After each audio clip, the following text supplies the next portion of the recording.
여러분 안녕하십니까? 5월 11일 굿모닝 MBN 시작합니다. 먼저 오늘의 주요 뉴스입니다. 오늘 발표될 코로나19 신규 확진자는 500명 안팎에 달할 것으로 보입니다. 정부는 백신 접종 후 중증 질병이 발생했을 때 인과성이 불충분하더라도 최대 1,000만 원까지 의료비를 지원하기로 했습니다. 미국의 새 대북 정책 검토 결과를 설명하겠다는 바이든 행정부의 접촉 제안을 북한이 잘 접수했다고 반응한 것으로 전해졌습니다. 접촉이 성사될 경우 꼬일 대로 꼬인 북미 대화에 물꼬가 트일지 주목됩니다. 검찰 수사심의위원회가 김학의 전 차관 불법 출국 금지 사건 수사에 압력을 행사했다는 의혹을 받는 이성윤 서울중앙지검장을 재판에 넘겨야 한다는 의견을 내놨습니다. 수사팀은 이르면 오늘 이 지검장을 기소할 것으로 알려진 가운데 향후 거취와 관련해 논란이 불가피할 전망입니다. 더불어민주당이 부적격 논란에 휩싸인 장관 후보자 3인과 관련해 당내 의견을 청와대에 전달하기로 했습니다. 결격 사유가 없는 것으로 판단했지만 반대 의견도 만만치 않은 것으로 알려진 가운데 김부겸 총리 후보자에 대한 청문회 보고서 채택은 기한 내 무산됐습니다. 오늘은 충남 이남 지역에 오전까지 비가 내리다 그치겠고 낮부터 점차 맑아지겠습니다. 서울의 아침 기온은 11도에서 시작해 한낮엔 26도까지 오르는 등 중부 내륙 지역을 중심으로 초여름 날씨를 보이겠습니다. 부적격 논란을 빚고 있는 장관 후보자들에 대해 문재인 대통령은 야당이 반대한다고 해서 검증이 실패한 건 아니라고 말했습니다. 오히려 국회 청문회 방식에 문제가 있다고 지적했는데요. 최근 논란이 된 강성 지지자들의 문자 폭탄에 대해선 자유지만 예의를 갖춰달라고 당부했습니다. 김현 기자의 보도입니다.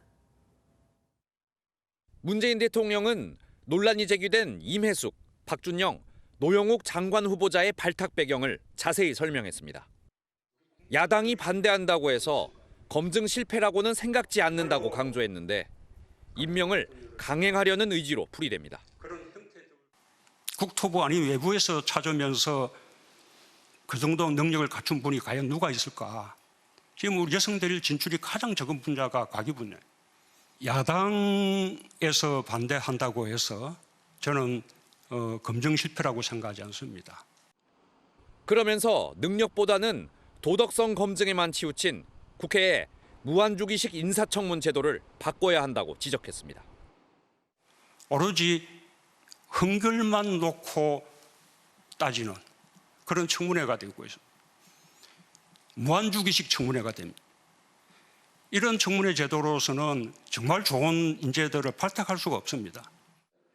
최근 여당 내에서 불거진 강성 친문 지지자들의 이른바 문자 폭탄 논란에 대해선 자연스러운 현상이지만 예의를 지켜야 한다고 당부했습니다. 정말 저를 지지하는 지지자들이라면 그럴수록 더 이 문자에 대해서 그 예의를 갖추고 상대를 배려하고. 문 대통령은 김오수 검찰총장 후보자의 정치 편향 우려에 대해서도 법무부 차관을 지냈다는 이유로 중립성을 의심하는 것은 이해가 가지 않는다고 반박했습니다. MBN 뉴스 김현입니다. 오늘 코로나19 신규 확진자 수는 어제보다 올라 500명대 안팎을 기록할 것으로 보입니다. 서울에서는 등교 수업을 하던 한 초등학교에서 집단 감염이 발견됐고 제주에서는 하루 평균 확진자가 전주에 비해 4배 느는 등 전국 곳곳에서 불안한 상황이 이어지고 있습니다. 심가현 기자입니다. 어제 오후 9시 기준 코로나19 신규 확진자 수는 모두 446명입니다. 전날 같은 시간보다 34명 늘어난 수치로 오늘 확진자는 500명 안팎을 기록할 것으로 예상됩니다. 아슬아슬한 확산세 속 등교 수업을 재개한 학교 현장에서 집단 감염이 잇따르고 있습니다.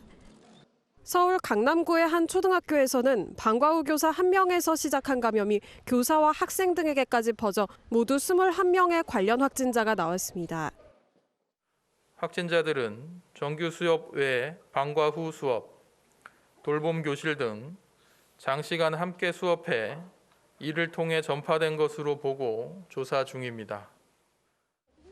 해당 학교는 등교 수업을 모두 원격으로 전환하고 전교생을 상대로 전수검사를 실시하고 있습니다. 제주 지역의 확산세도 심상치 않습니다. 최근 일주일간 하루 평균 신규 확진자 수가 10명대로 전주보다 4배 이상 늘면서 누적 확진자가 800명에 육박했습니다.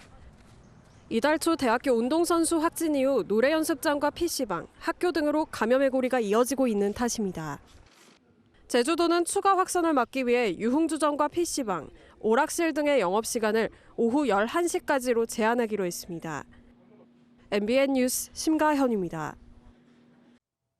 영국 보건당국이 아스트라제네카와 화이자 코로나19 백신을 1회 접종한 뒤 사망 위험이 80% 줄어들었다는 분석 결과를 발표했습니다. 잉글랜드 공중보건국은 아스트라제네카 백신 1회 접종 후 사망 위험이 80% 감소했다고 밝혔습니다. 화이자 백신 위험 감소율은 1차에선 약 80%, 2차에선 97%에 달하는 것으로 나타났습니다. 김학의 불법 출국 금지 사건과 관련해 수사 외압 의혹을 받는 이성윤 서울중앙지검장에 대해 수사심의위원회가 8대4의 압도적인 표차로 기소해야 한다고 의견을 모았습니다. 수사팀은 이르면 오늘 이 지검장을 불구속 기소할 것으로 알려졌는데요. 현직 서울중앙지검장이 피고인으로 재판에 넘겨지는 일은 헌정사상 초유의 일로 향후 거취와 관련해서도 논란이 일 전망입니다. 임성재 기자입니다. 외부 전문가들로 구성된 검찰 수사심의위원회는 이성윤 서울중앙지검장에 대한 수사를 중단하고 재판에 넘겨야 한다고 결론 내렸습니다. 이 지검장은 대검찰청 반부패 강력부장으로 재직하던 지난 2019년 김학의 전 차관의 불법 출국금지 사건 수사를 막기 위해 당시 수사팀에 외압을 행사한 혐의로 수사를 받아왔습니다. 결론적으로 말씀드리면 이성윤 검사장을 기소하는 것으로 결정됐습니다. 위원님들이 양쪽 설명을 듣고 결정하신 거겠지요. 4시간 동안 이어진 회의엔 사전에 선정된 현안 위원 15명 중 13명이 참석해 표결에 참여했습니다. 그 결과 이 지검장에 대한 공소 제기에 대해 8명이 찬성, 4명이 반대, 1명이 기권했고 수사 계속 여부에 대해선 8명이 반대, 3명이 찬성, 2명이 기권했습니다. 이 지검장은 반차까지 내고 직접 회의에 참석해 자신의 혐의에 대해 적극 반박했지만 기소를 막기에는 역부족이었습니다. 대검에 이미 기소 방침을 전달한 것으로 전해진 수사팀은 수사심의위의 권고 등을 종합해 조만간 이 지검장을 기소할 예정입니다. MBN 뉴스 임성재입니다. 고 손정민 씨의 사망 경위를 수사 중인 경찰이 사흘 전 유력한 목격자 3명을 불러 현장 조사를 진행했습니다. 이들은 누군가 구토를 하고 깨웠다는 취지로 일치된 진술을 한 것으로 파악됐습니다. 손기준 기자가 단독 보도합니다. 고 손정민 씨의 부친이 민간구조사 차종욱 씨에게 감사 인사를 표했던 어버이날, 경찰이 목격자 3명을 불러 현장 실사를 진행한 것으로 MBN 취재 결과 확인됐습니다. 앞서 경찰은 7명의 목격자를 상대로 진술을 청취했는데 이 중 현장 상황과 관련해 진술이 일치한 3명을 한강공원으로 부른 겁니다. 이들은 경찰에 누군가가 구토를 하고 깨웠다는 취지의 진술을 비롯해 당시 현장의 술자리 정황 등에 대해 설명한 것으로 전해졌습니다.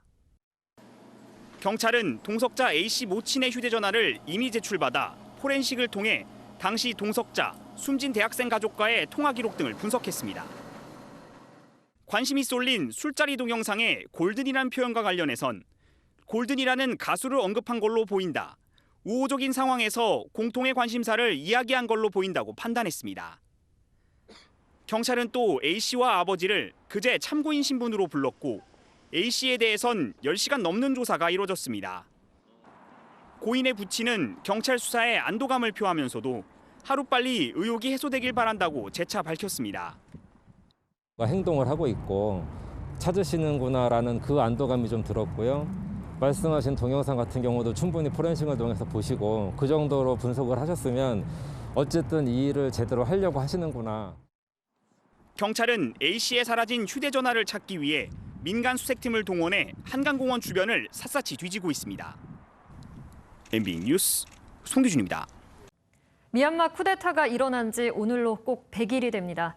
군과 경찰의 무자비한 유혈 진압으로 그동안 무고한 시민 780여 명이 목숨을 잃었습니다. 국제사회는 말뿐인 성명만 내놓을 뿐 무기력한 모습을 보이고 있습니다. 신혜진 기자입니다. 미얀마 군인이 오토바이를 타고 가는 시민을 향해 망설임 없이 총을 발사합니다. 언제 들이닥칠지 모르는 군경의 습격에 시민들은 매일 밤 공포와 싸웁니다. 미얀마 쿠데타가 100일을 맞이한 가운데 미얀마 상황은 여전히 혼란을 거듭하고 있습니다. 냄비와 프라이팬을 두드리며 군부에 항의했던 시민들은 이제 매주 거리로 나와 기습 시위를 벌이고 있습니다. 무차별 학살을 자행하는 무장 군경 앞에서 무릎을 꿇은 수녀는 아이들을 쏘지 말라고 간청했지만 군부는 아랑곳하지 않았습니다. 디모크라시의 페더럴 시스템을အခြေခံတဲ့ ပြည်ထောင်စုကြီးအဖြစ်တည်တံ့ခိုင်မြဲနေအောင်ဆောင်ရွက်နေတယ် 지난달 24일 쿠데타를 주도한 훌라잉이 아세안 특별 정상회의에 참석해 폭력 즉각 중단 등의 5개 조항에 합의했지만 군부의 무자비한 진압은 계속되고 있습니다. 국제사회의 경고는 말로만 그치고 있습니다. 미얀마와 우호 관계인 중국과 러시아가 귀를 닫으면서 유엔 차원의 제재 논의는 시작도 하지 못하고 있습니다. 지금까지 사망한 미얀마 시민은 최소 780명, 아동과 청소년은 50여 명이 숨졌습니다. MBN 뉴스 신혜진입니다. 예루살렘에서 팔레스타인 시위대와 이스라엘 경찰이 또 충돌해 300명 넘는 부상자가 나왔습니다. 팔레스타인 무장정파 하마스와 이스라엘 군도 또 로켓포 공격을 주고받았습니다. 전광열 기자입니다. 팔레스타인 시위대와 이스라엘 경찰의 충돌은 지난달 이스라엘 경찰이 이슬람 금식 성월 라마단을 맞아 팔레스타인 주민들이 모이는 다마스쿠스 게이트 광장을 폐쇄하면서 촉발됐습니다. 라마단 기간 매일 저녁 금식을 끝낸 이슬람 교도들이 시간을 보내는 광장을 폐쇄하자 종교의 자유를 침해당했다며 시위가 시작된 겁니다. 예루살렘의 날이었던 어제도 팔레스타인 주민 수천 명이 이슬람 3대 성지 중 하나인 알 아크사 사원에 모였는데 이스라엘 경찰은 최루탄과 섬광탄까지 써서 진압했습니다. 이슬람권의 적십자사인 팔레스타인 적신월사는 충돌 과정에서 305명이 다쳤고 위중한 환자도 많다고 발표했습니다. 이스라엘 경찰도 21명 다친 것으로 알려졌습니다. 예루살렘이 피로 얼룩진 가운데 팔레스타인 무장정파 하마스는 이스라엘의 알 아크사 사원과 동예루살렘 내 팔레스타인 주민들이 사는 셰이크 자라에서 병력을 빼라며 로켓포를 쐈습니다. 하마스의 로켓포 공격으로 심각한 인명피해는 없는 것으로 알려졌는데 이스라엘은 즉시 보복 공습을 감행했습니다. בעזה חצו לפנות ערב ביום ירושלים קו אדום ותקפו אותנו בטילים במבואות בירושלים. ישראל תגיב בעוצמה רבה. 예루살렘은 히브리어로 평화의 도시를 뜻하지만 폭력 사태가 규전으로 확대될 우려가 커지는 지금은 불화의 도시일 뿐입니다. MBN 뉴스 전광열입니다. 지난 주말 미국 뉴욕 한복판 타임스 스퀘어에서 총격전이 벌어졌었는데요. 이 4살 아이가 총상을 입었는데 아이를 품에 안고 달린 여성 경찰관에 대한 칭찬이 이어지고 있습니다. 박규원 기자가 보도합니다.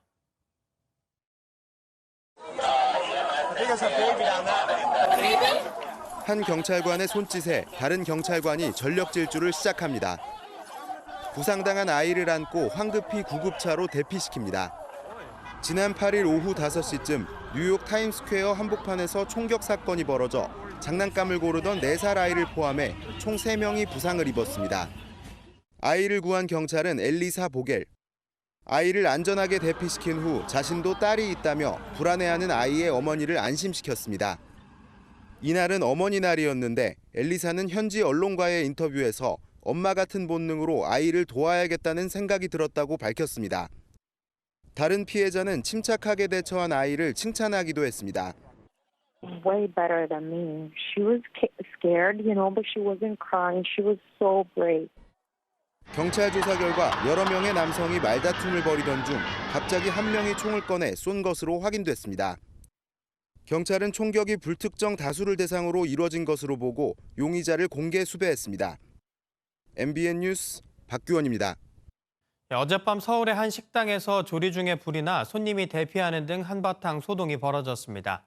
전북 정읍에서는 단독주택에서 불이 나 한 명이 숨지는 등 밤사이 화재 사고가 잇따랐습니다. 정태웅 기자가 보도합니다. 소방대원들이 쉴 틈 없이 물을 뿌립니다. 식당 안은 형체조차 알아볼 수 없을 정도로 불에 탔습니다. 1층 식당에서 조리를 하던 중 불꽃이 튀면서 화재로 번져 식당 전체가 불에 탔습니다. 놀란 손님과 종업원 등 10여 명이 황급히 대피해 인명피해는 없었습니다. 검은 연기가 하늘을 뒤덮었습니다. 경기도 화성의 한 자동차 부품업체에서 불이 나 공장 건물 1개 동을 태우고 2시간여 만에 꺼졌습니다. 전남 보성군에서는 버섯 농장에서 큰 불이 나 대응 1단계가 발령됐습니다. 폐기물을 소각하던 중 불이 옮겨 붙어 컨테이너로 만든 외국인 노동자 숙소 9개 동이 불에 탔습니다. 전북 정읍에선 단독주택 화재로 60대 남성이 숨지고 70대 여성은 전신에 2도 화상을 입고 병원으로 옮겨졌습니다. 동네 주민이 펑 소리를 듣고 119에 신고한 할머니가 몸에 불이 붙어서 주민이 소화기로 불을 끄고요. 경찰은 남매인 2사람이 다투다가 화재가 난 것으로 보고 정확한 화재 원인을 조사 중입니다. MBN 뉴스 정태웅입니다. 코스피 지수가 약 3주 만에 사상 최고치를 경신했습니다. 4거래일 연속 상승세에 오늘은 SK IT테크놀로지가 상장합니다. 어떤 기록을 낼지 관심이 쏠립니다. 박유영 기자입니다. 4거래일 연속 상승세를 이어가던 코스피가 역대 최고치 기록을 또 갈아치웠습니다. 코스피는 1.63% 오른 3,249포인트로 장을 마치면서 20일 만에 사상 최고치를 경신했습니다. 달러 약세에 외국인이 9일 만에 순매수로 돌아섰고 기관도 9천억 원 이상 사들이며 장중 3,255선을 넘기도 했습니다. 지난 주말에 미국의 고용지표가 예상치를 크게 좀 밑도는 결과가 발표가 됐습니다. 이러다 보니까 긴축적인 통화정책에 대한 우려 같은 것들이 좀 완화가 되는 그런 모습들이 나타났었고요. 일단 시장에는 단기적으로 호재로 좀 작용하는. 공매도 재개에 대한 우려가 어느 정도 해소된 점도 영향을 미친 것으로 보입니다. 이런 가운데 오늘 첫 거래를 시작하는 SK IT테크놀로지 주가가 시장의 관심을 모으고 있습니다. 지난달에 진행된 일반 공모주 청약에서 무려 81조 원이 몰려 대여 중에 대여로 꼽히기 때문입니다. 무엇보다 시초가가 공모가의 2배에 형성되고 상한가까지 치솟는 이른바 따상을 달성할 수 있을지가 주목됩니다. 이 경우 SK IT테크놀로지의 시가총액은 단숨에 19조 원을 돌파할 것으로 예상됩니다. MBN 뉴스 박영입니다. 원격 수업으로 급식을 제공받지 못하는 서울 학생들이 편의점에서 식사를 할 수 있도록 10만 원이 지급됩니다. 서울시 교육청은 학생 56만 명 가운데 희망자에게 10만 원을 제로페이 포인트로 지급할 예정으로 7월까지 편의점 도시락 등을 살 수 있다고 밝혔습니다. 지상도로 출입 제한 아파트 배송 문제로 파업을 추진했던 택배 노조가 파업을 유보하기로 했습니다. 택배 노조는 정부가 배송 문제 해결을 위한 협의체 구성을 제안해와 논의가 진행되는 동안 파업을 미루기로 했다고 밝혔습니다. 어젠 강한 의지로 병을 이겨내고 택배기사가 된 아이를 소개해드렸는데요. 오늘은 소방관이 되겠다는 꿈으로 버텨내고 있는 4살 꼬마 이야기입니다. 미국 텍사스주. 소방차들이 사이렌을 울리며 소방관 복장을 한 4살 저스틴 앞을 지나갑니다. 오늘은 1일 소방관이 된 날인데요. 저스틴을 위해 축하 공연에 헬기까지 뜹니다. 저스틴은 4살이지만 아주 강해서 소방관이 될 자격이 충분한데요. 뇌종양을 앓고 있지만 소방관의 꿈으로 이겨내고 있습니다. 건강하게 자라 훗날 진짜 소방관이 되길 기원합니다. 바다에 있어야 할 고래가 영국 템스 강에서 발견됐습니다. 게다가 아주 어린 새끼라는데 어쩌다 물 위에서 떨어져 이곳까지 오게 된 걸까요? 영국 템스강에서 현지 시각으로 일요일 오후 밍크고래로 추정되는 새끼 고래가 발견됐습니다. 바다에 있어야 할 고래라니 놀란 사람들이 발걸음을 멈추고 지켜보는데요. 구조대가 나서서 물을 뿌려주기도 하고 검진 후 구조 작업을 벌였습니다. 지느러미도 다친 데다 영양 상태가 좋지 않았다는데요.